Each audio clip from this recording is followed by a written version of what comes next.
포도나무 교회 사역을 위한 하나님의 비전은 한마디로 말하면 회복과 부흥이라 살펴봤습니다. 그러면서 하나님께서 다음 세대를 그동안 집중적으로 이끌어 가셨죠. 지금도 그렇게 하고 계시고요. 그러던 중 하나님께서 포도나무 교회를 선교적 교회로 강력하게 인도하고 계십니다. 하나님께서 포도나무 교회를 선교적 교회로 인도하시면서 포도나무 교회 사역을 위한 하나님의 비전이 저 개인적으로도 또 또렷이 보였습니다. 그러니까 우리 신앙의 가장 핵심이고 기본이 십자가 복음의 삶인데, 십자가 복음의 삶은 결국 선교적 삶으로 열매를 맺어야 하는 거죠. 그리고 선교적 삶을 살려면 반면에 십자가 복음의 삶이 필수인 거죠. 그리고 하나님 우리 다음 세대를 그 전체를 그렇게 이끌어가기 원하시는 거죠. 그러면서 오늘은 우리가 이렇게 기도로 나가야 되는데 어떤 형태로 어떻게 기도할 것인가, 이거에 대한 아주 좋은 본보기가 예수님이 가르쳐 주신 주기도거든요. 기도만 하더라도 많은 성도들이 혼동되어 있는 경우가 많아요. 뭘 어떻게 기도해야 할지. 그래서 이 전체적인 걸 다 포함해서 예수님이 가르쳐 주신 기도는 이 전체적인 걸 다 포함하고 있거든요. 그리고 그 순서까지도 잘 표현하고 있다고 저는 믿거든요.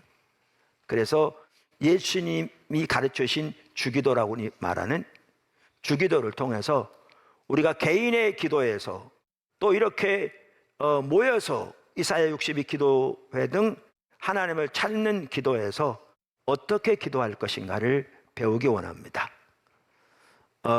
말씀드린 대로 예수님이 가르쳐 주신 기도는 이 전체 내용을 다 포함하고 있고요.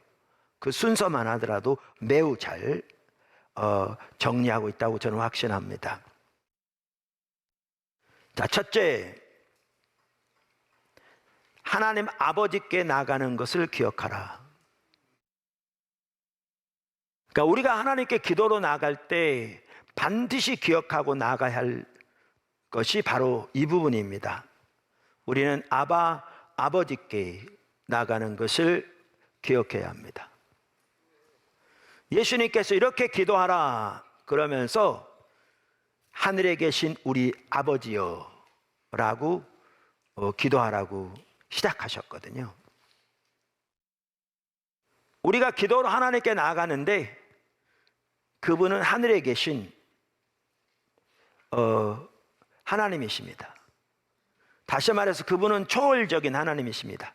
모든 만물을 창조하신 창조주이십니다. 더 나아가 모든 역사를 주관하시고 다스리시는 주권자 하나님이십니다.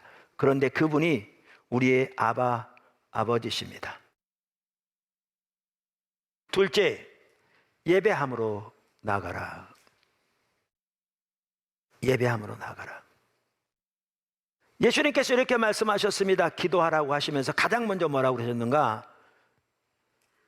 하늘에 계신 우리 아버지여, 이렇게 나가라고 하시면서 주님의 이름이 거룩히 여김을 받으시오며 이렇게 기도하라고 했습니다. 이게 무슨 말입니까? 정확하게 예배함으로 나가라는 겁니다. 예배함으로 나가라는 겁니다. 하나님께 기도로 나아갈 때 하나님을 예배함으로 나가는 것이 매우 중요합니다. 어떻게 보면 이 부분이 핵심입니다. 그러니까 예배에는 크게 두 가지 요소가 있는데요. 하나는 찬사고 다른 하나는 기뻐하는 것입니다. 뭐하고 뭐라고요? 찬사와 기뻐하는 것입니다. 에이든 토저 목사님도 그분의 책 예배냐 쇼냐라는 책에서 조지 왓슨 박사의 말을 인용합니다. 근데 조지 왓슨 박사는 하나님께 대한 예배가 두 단계가 있다. 그걸 단계로 말합니다. 두 단계가 있다. 그러면서 두 가지 레벨이 있다. 더 정확하게 표현하면 레벨이 있다. 혹은 차원이 있다. 이렇게 말하면서 그 두 가지 차원을 감사와 탁월함이라고 말합니다. 감사는 gratitude 영어로, 탁월함은 excellence입니다. 그러면서 토조 목사님은 대부분의 사람들은 감사의 수준을 넘어가지 못하고 있다, 이렇게 말합니다. 근데 제가 보기에는요, 너무나 많은 성도들은 감사의 수준에도 이르지 못하고 있습니다.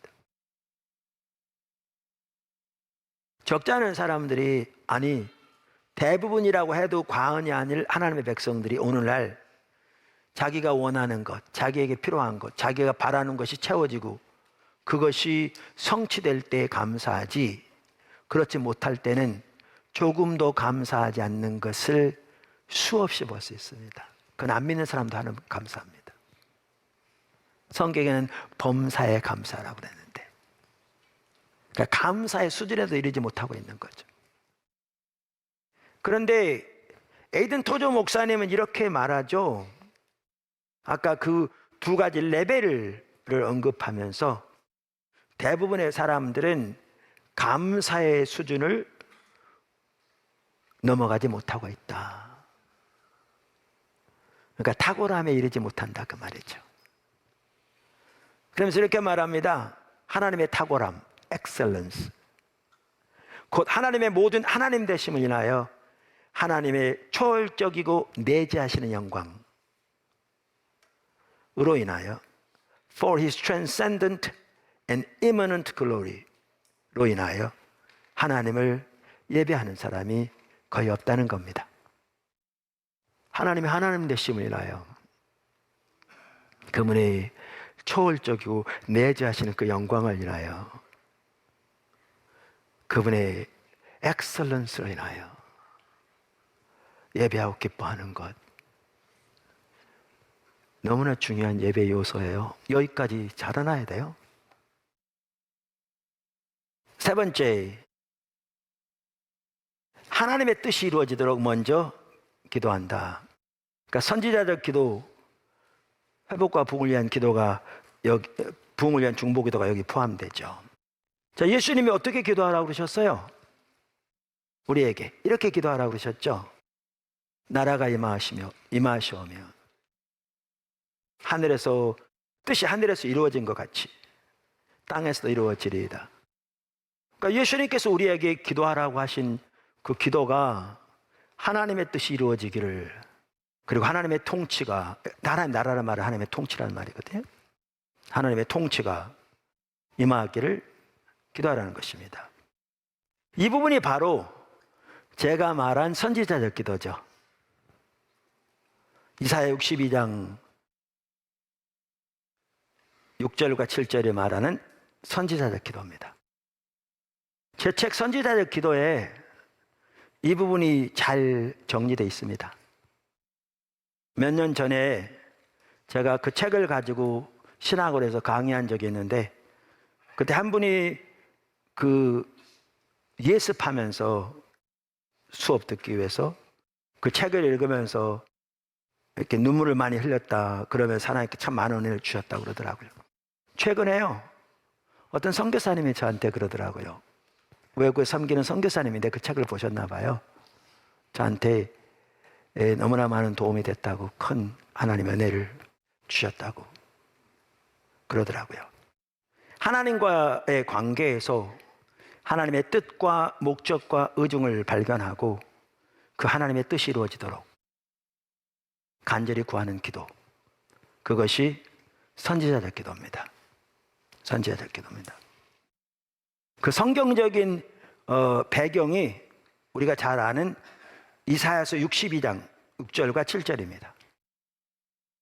예루살렘이여, 내가 너의 성벽 위에 파수꾼을 세우고 그들로 하여금 주야로 계속 잠잠하지 않게 하였느니라. 너 여호와로 기억하시게 하는 자들아, 너희는 쉬지 말며 또 여호와께서 예루살렘을 세워 세상에서 찬송을 받게 하시기까지 그로 쉬지 못하시게 하라. 여기 보면 하나님께서 성벽에 파수꾼을 세운다고 그랬거든요. 그 당시 파수꾼이 누군지 아시죠? 망대우에서 동태를 살피는 겁니다. 오늘날 말하면 보초 서는 거죠. 그 보초의 임무는 두 가지입니다. 하나는 소식을 가져오는 전령을 발견하는 것과 또 하나는 적들이 쳐들어올 때 그거를 성 안에 있는 사람들에게 알리기 위한 겁니다. 근데 구약 성경에서 파수꾼 그러면 많은 경우에 선지자들을 의미했습니다. 에스겔서를 보아도 알 수 있듯이 그 당시 선지자들은 하나님과의 관계에서 그 시대를 향한 하나님의 메시지를 받아 전한 자들입니다. 물론 앞으로 일어날 일들을 미리 예측하는 예측의 요소도 있었지만 훨씬 더 많은 부분은 그 시대 하나님의 백성들에게 하나님의 메시지를, 하나님의 관점에서 메시지를 전하는 자들이 그 시대의 선지자들이었습니다. 그런데 여기에 파수꾼은 그런 일반적인 선지자가 아닙니다. 왜냐하면 이 파수꾼이 하는 일이 뭐냐 하면 사람들에게 하나님의 뜻을 전하는 자들이 아니고 하나님의 약속을 붙잡고 밤낮으로 하나님께 상기시키는 자들이기 때문에 그렇습니다. 언제까지? 그 약속이 이루어질 때까지. 그래서 이들은 기도하는 자들입니다. 그럼 이 기도하는 자들을 왜 파수꾼이라고 그랬느냐? 이 기도가 선지자적 기도이기 때문에 그렇습니다. 선지자적 소명이기 때문에 그렇습니다.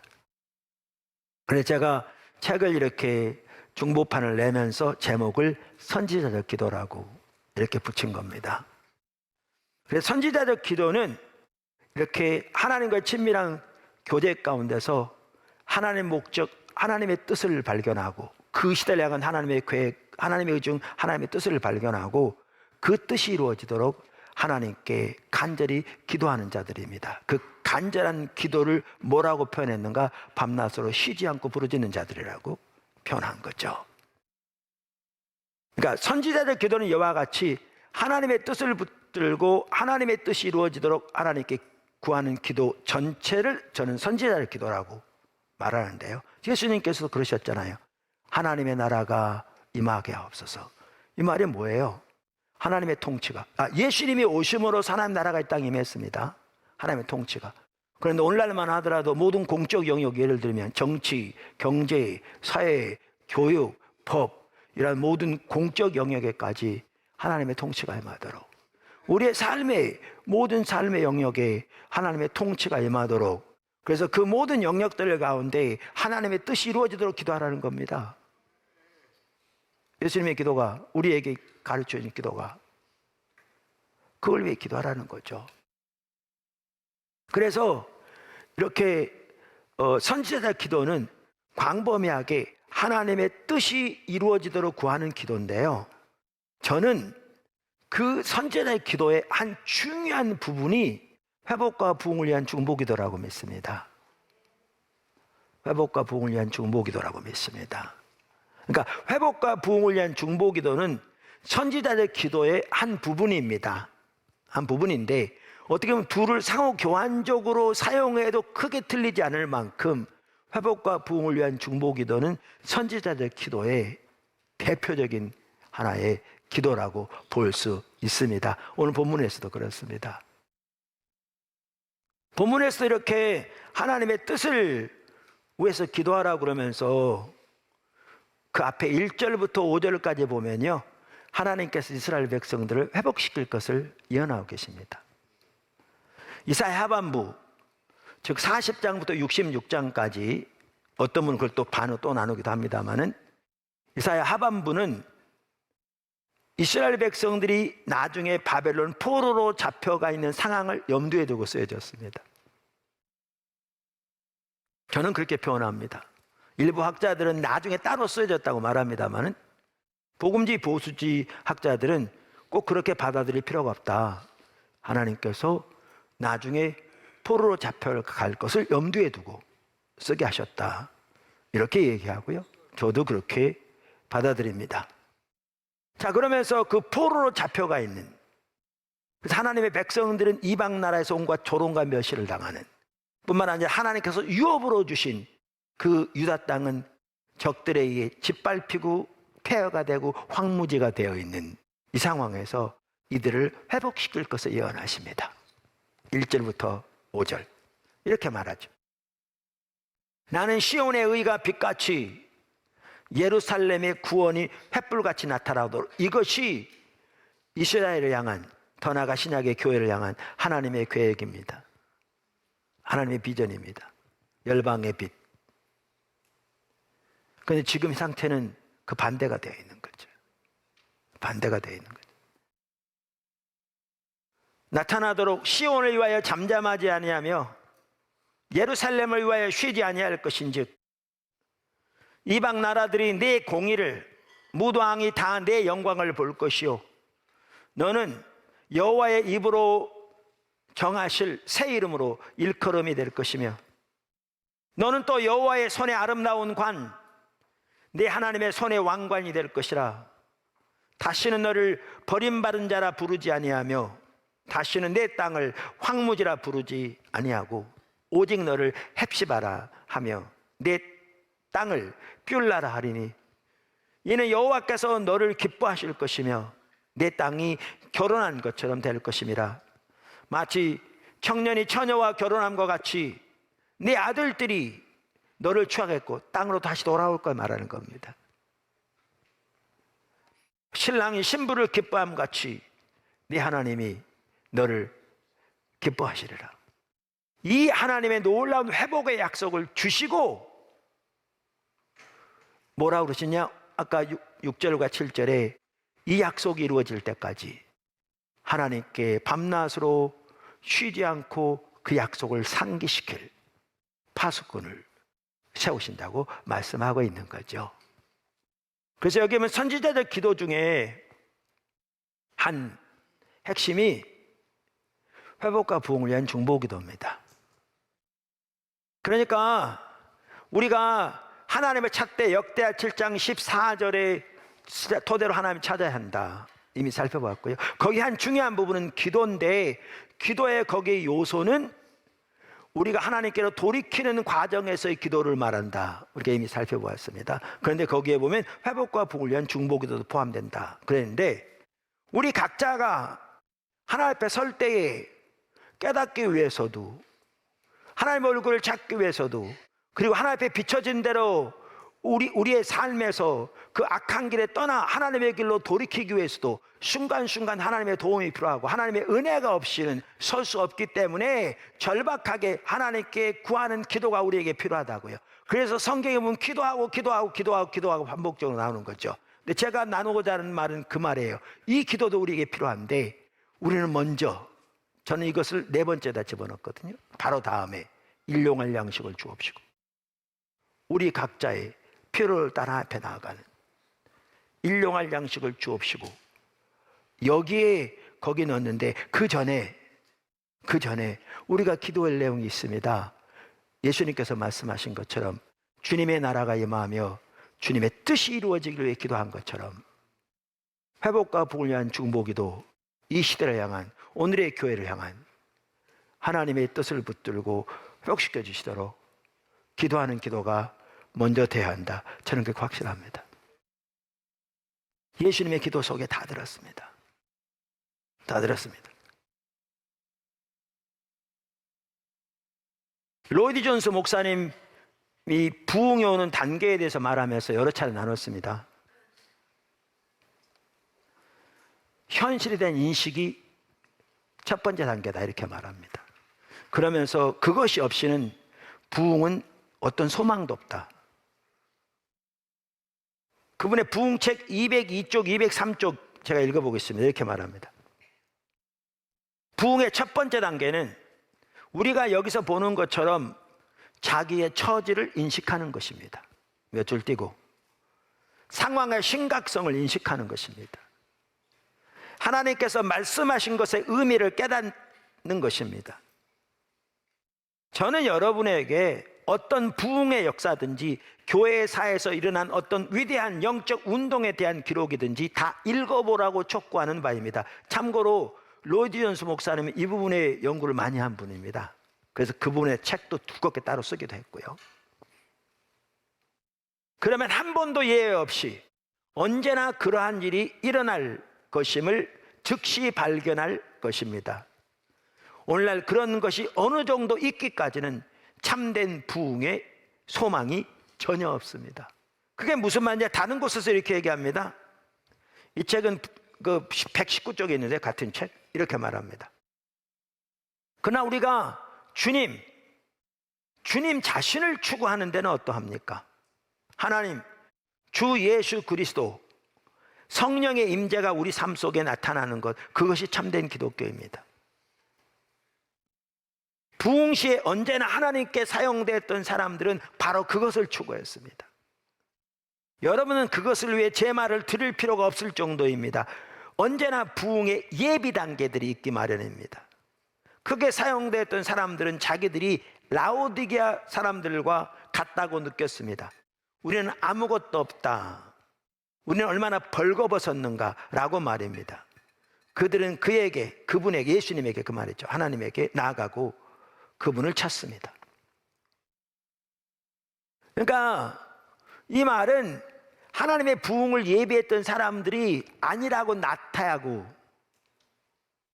그저 명목적인 신앙생활을 했던 사람들이란 말이 전혀 아닙니다. 여러분, 그런 사람들을 통해서 하나님이 역사하신 적은 인류 역사상 한 번도 없습니다. 하나님은 불신자를 통해서 하나님의 목적을 이루셨습니다. 그런 방식으로 일하시는 것은 몰라도 하나님의 목적을 위해 하나님과 동행하면서 역사하시되 그런 사람들을 통해서 일하신 적은 한 번도 없습니다. 찾아보십시오, 있는지. 루터를 보십시오. 요하네 슬레를 보십시오. 에반 로버츠를 보십시오. 하나님의 부흥을 위해 귀하게 쓰임받았던, 그 시대를 향한 하나님의 목적을 위해 하나님께 붙들림 받아 쓰임받았던 조나단 에드워즈를 보십시오. 누구든지 보십시오. 귀한 사람들이었습니다. 근데 그들이, 이 말은 아까 이분이 말한 것처럼 하나님 자신을 추구하는 것, 하나님 예수께서 성령의 임재가 자신의 삶 속에 나타나는 것이 참된 기독교인데, 이런 관점에서 자신들을 볼 때, 오늘날로 말하면 십자가 복음의 삶의 열매 차원에서 자신들의 삶을 볼 때 자신들이 라오디게아 교회 성도들처럼 가난하고 눈멀고 벌거벗고 아무것도 없는 상태인 것을 깨닫게 되었다고 말입니다. 이게 하나님의 인식, 하나님 앞에서 인식입니다. 주님의 은혜로 도와주시는 거죠. 주님의 기준이 보게 하시고 그 기준 앞에 보여진 자신의 모습을 깨닫게 하신 겁니다. 이게 스스로 겸비함입니다. 그때 정직하게 엎드리는 게 연결되어 있습니다. 그래서 그들은 자신들이 아무것도 없다, 얼마나 벌거벗었는가 라고 말하면서 하나님을 향해 달려가고 주님을 찾았다, 이렇게 말하고 있습니다. 개인적으로도 그렇지만 아까도 말씀드린 대로 이 시대를 향한, 또 하나님께서 그 시대마다 하나님의 일을 이루실 때 하나님은 하나님의 사람들을 통해서 그렇게 하셨습니다. 요시야 왕의 경우에도 보십시오. 그 율법을 읽는 중에 하나님의 은혜로 그의 마음눈이 열려 성경에 말하는 하나님의 백성의 기준이 보이고 하나님의 의도하신 삶의 모습이 보이고, 우리가 이미 몇 주 전에 보았기 때문에 그 앞에 비춰진 자신뿐만 아니라 자기 조상들로부터 그 나라 전체의 상태가 보인 거잖아요. 단순히 요시야 왕 한 사람에 대한 얘기가 아니었잖아요. 그 시대를 향한 하나님의 관점을 보게 하신 거잖아요. 그러니까 옷을 찢고 엎드려 선지자에게 보내고, 그리고 온 이스라엘 백성들에게 하나님께 돌아오라고 촉구하게 되는 거잖아요. 다시 한번 간단히 말합니다. 하나님이 우리를 회복과 부흥의 비전을 주셨습니다. 그리고 다음 세대를 일으키신 일로 인도하셨습니다. 선교적 교회로 이끌어 가시면서 그 회복과 부흥의 비전이 더 또렷하게 보였습니다. 우리 삶의 신앙의 핵심은 십자가 복음의 삶인데, 결국 십자가 복음의 삶은 선교적 삶으로 열매 맺어야 되고, 선교적 삶은 십자가 복음의 삶을 토대로 가능합니다. 그러면서 우리 모두를, 단 한 명도 빠짐없이 우리 모두를 철저하게 십자가 복음의 삶을 사는 자리로 우리를 끌고 계십니다.